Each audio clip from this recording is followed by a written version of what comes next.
Hello everyone, welcome back to Ready Go Expat. I'm Edu, and today I'm going to talk about 10 things that I wish I knew before I moved to China.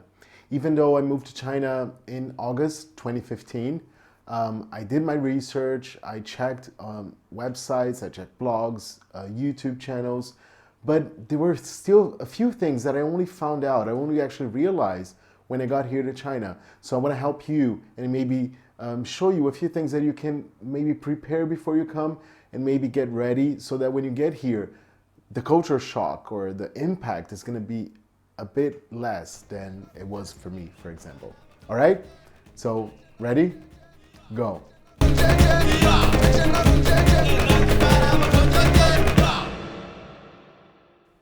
All right, so number one, this might be a bit obvious, but if I ask you, what is a Chinese currency? So if you answered RMB or renminbi, you're right. But if you also answered yuan, you're also right.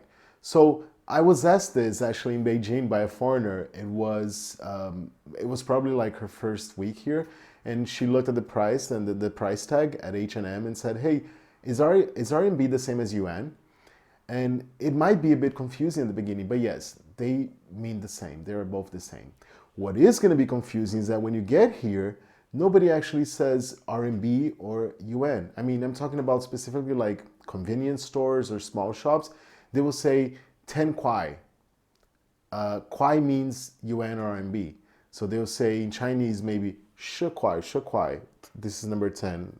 Or 10 kwai in the north. Or just 10 kwai, and that's 10 RMB. Number two, it's about proportions. If you're doing your research to come to China, even like to visit as a tourist or to visit like on a business trip, make sure like you understand the proportions in China when people say, oh, it's a very big city, oh, it's a small city. Because I live in a very small city. It's a fourth tier city. And I'm going to talk about tier cities in a bit. So I live in a fourth tier city. It's a tiny city that a lot of people don't even know about, Chinese people, because it's called Fuzhou. And I say Fuzhou like with this tone because there is a bigger Fuzhou city, which is in Fujian province, which is a second tier city. It's a very big city. This Fuzhou is in Jiangxi province. And a lot of people don't even know about it, but it has more than 1 million people. It has a high-speed train. So it's a very big city with like, I think 4 or 5 different malls. So even though it's small, it's not that small if compared to like back home to in Brazil, or if you compare it to like European countries. So be careful with proportions in China when people say, oh, it's a very big city, it's a very small city, it's a very big airport, it's a very small airport. Number three is also about cities. You'll see there are first tier cities, second tier cities, third until sixth tier cities. This is actually changing. Like it has been changing in the last couple of years, I think. I think they have something now called a new first tier cities, but I'm not going to get into that. What I want you to know is that when you apply for a job and then you see the name of your city and then you check it online, you're probably going to see that it's either a first tier city, a second tier city, third tier city, and they divide cities like this in China depending on infrastructure, high speed train or slow speed train, or no train stations at all, the provincial GDP, the importance politically or economically to the country. So that's how they divide the cities in tiers.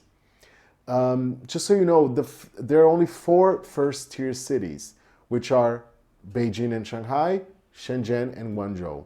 So I lived, my first year here, I lived in Qingdao, which is a city in the north, a second tier city. I've also lived for 1 year in Nanchang, which is the capital of Jiangxi province, which is also second tier city. And now I live in a fourth tier city. All right. And you have to be careful with that because if you come here with a work contract, they'll either provide like the accommodation for you, provide an apartment, or they're going to give you a monthly stipend for you to spend on rent. But just be really careful. For example, I live in Fuzhou and rent here, I don't pay for rent, the school pays for rent, but rent here in this apartment, it's a 3-bedroom apartment with 2 bathrooms, with a huge living room, and it costs 1,300 RMB, so 1,300 RMB per month. Now, with 3,000 RMB, you'll be able to rent a room, a bedroom in Beijing, like in an area which is centrally located. So just be careful with that. Like depending, maybe your salary is going to be much higher in a bigger city and in the first tier city, but then rent will be a major part of your salary, even if they give you a monthly stipend. So be careful with that. If you're going to one of these first tier cities, there are websites specifically for foreigners who are moving there, specifically for with news, events of the town. So you can just Google. I think it's called the Beijinger or Shanghai list, the Shenzhen expat. I don't remember, but just Google that. You're gonna find that. And if you're going to a smaller city, also do your research before you come. Number 4 is about holidays. Even though China celebrates Labor Day on May 1st and January 1st holiday, the New Year's holiday, most holidays in China are different from the holidays back in the West. So you're not going to see here Christmas celebration. You're not going to see here our New Year's celebration on December 31st. There is a holiday on January 1st, but that doesn't mean that they have parties and they celebrate it. This happens in like more expat areas in bigger cities.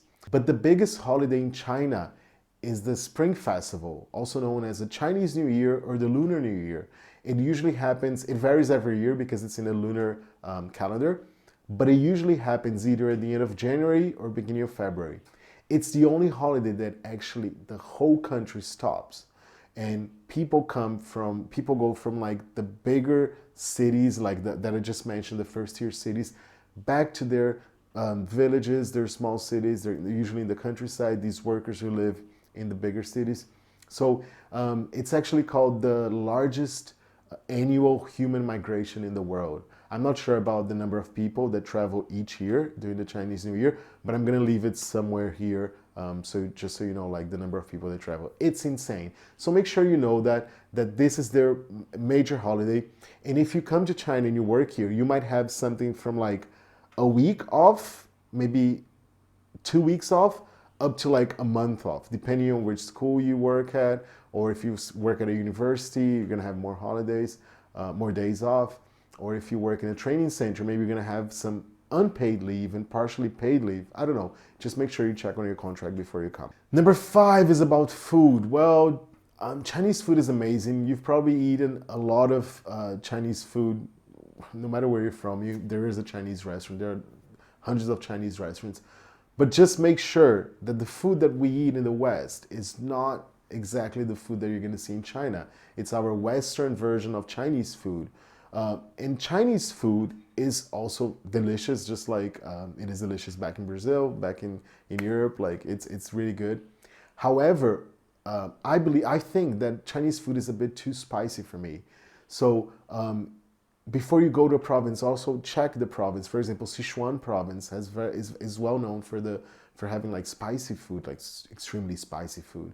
And even for me, when it's a bit too spicy, I already think it's too spicy. So that was something that surprised me, how Chinese food is actually spicy. Number 6, I'm sure you know that a lot of websites here like Google, so YouTube, Facebook, Instagram, they're blocked here in China. So to use these websites, you'll need a VPN. I'm sure if you've been searching about moving to China or visiting China, you know about a VPN. So my recommendation is to download and either pay a VPN before you come, like subscribe to a VPN before you come, because sometimes even in China it's difficult to download the VPN here, depending on your phone, the app store. So for example, there's no Google Play Store because Google doesn't work here in China. There are other ways you can deal with that, but just make sure you my piece of advice is to download a good VPN, usually a paid one, before you come to China if you're planning to move here. If you're not planning to move here and you just want to visit the country for a couple of days, then yeah, you could download a free VPN to use it while you're here. 7 is about medicine. So if you're coming to China, I'm sure you've also heard about TCM, which stands for Traditional Chinese Medicine.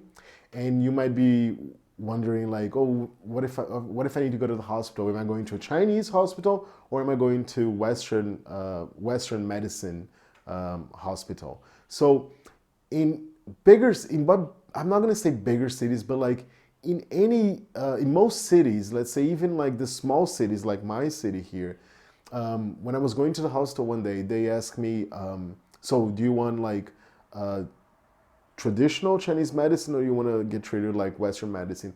And I'll be very honest with you. Before coming here, I was not aware of like traditional Chinese medicine, and it's just amazing, guys. Like you can go, for example, I had like back pain, or I had like problem with my foot, like I couldn't step on the floor, and I went to a hospital because it was really bad, but they gave me like traditional Chinese medicine, and in less than 2 days I got better. Sometimes they gave the actual doctor gave me a massage for the back pain, for the pain here in the neck, and it really helps. However, when I had something a bit more serious, that I had like an infection here in my throat. Of course, as soon as I went to the doctor and he prescribed what I had to buy, in the hospital, I got like Western drugs, IV. So I called my mom. She's a retired nurse, and I told her what they were giving me, and she said, "Well, that's exactly what you would be getting here in Brazil. That's the treatment for what you have. If you have, for instance, some medication that you need to take, and you're just worried if they're gonna be if they will be available here in China, my suggestion is bring all the medication you need for the period you're going to stay here, because they will have most of of Western drugs, even if they don't have it here in the hospitals. You're going to be able to buy it. However, prescribed drugs, you need to go to hospital, and if depending on the medication, it's going to be 2 or 3 times the price you'd pay back home. If you're coming to work with a contract, the only visa you can get before you come to China is a Z visa.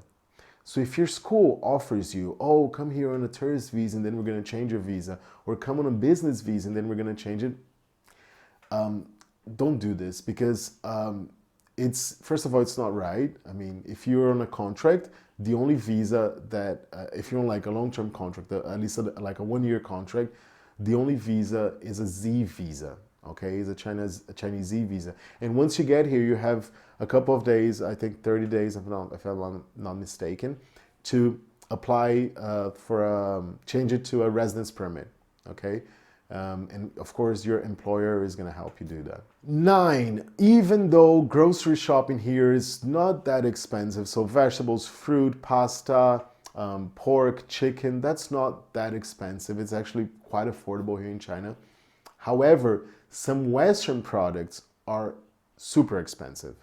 Like, okay, let me say in another way. Like, for instance, the Rexona deodorant, it's at least 2 or 3 times what I pay back home. It's very expensive. So if you think of like some Western products that you need like on a daily basis, I'd suggest you to like bring like stock, when you come here to China. However, saying that, most products, if not all the products that you get back home, you'll be able to find them online on Taobao. Taobao is, I think it's called AliExpress in the West, yeah. But it's called Taobao here. You can buy it. It's going to get to your place 2 or 3 days. So again, you're going to pay more money. Of course, they're imported, but you'll be able to get either that sauce that you like, or the special pasta, or the special, I don't know, cheese. You'll be able to get it here. It's just going to be more expensive. And before I tell you number 10, if you like this video, if you like content about life in China, life in different countries, travel guides, world cuisine, make sure to subscribe to this channel. If you like the video as well, hit the like button. This helps the channel a lot, okay? So number 10 is, when you arrive in China, please be patient. And I say be patient because it is a very different country. It is very peculiar when it comes to like bureaucracy, how things work here. Don't forget, they have 1.4 billion people. And depending where you are, they don't have services specifically for foreigners. So when you get to a bank sometimes to open your bank account, you're probably going to be the first foreigner that month, or the first foreigner in 6 months who is going to that agency to open a bank account. So don't expect things to go smoothly in the beginning. And I say that because, when we move to a new place, our brain is like comfort zone, comfort zone, comfort zone. And it takes time in China. It takes time. It takes time anywhere you go, anywhere new you move to. In China, it takes, I think, even longer. Be patient and remember that at the beginning, you'll have to depend on someone. You have to, usually the school or the company that hires you is gonna have an assistant, a bilingual assistant to help you with bank accounts, paying your electricity bill, paying water bill, finding a place to stay. So you'll have to depend on someone. Just, wait for a bit. You know that this is temporary. As soon as you started like understand how things work, your phone, when you have all the apps, it's gonna be fine. But at the beginning, it's just the way it is here. But I assure you, it's an amazing experience. I've been here for 4 years and a half, and I've had like an amazing experience here. So thanks again for watching, and I'll see you next time.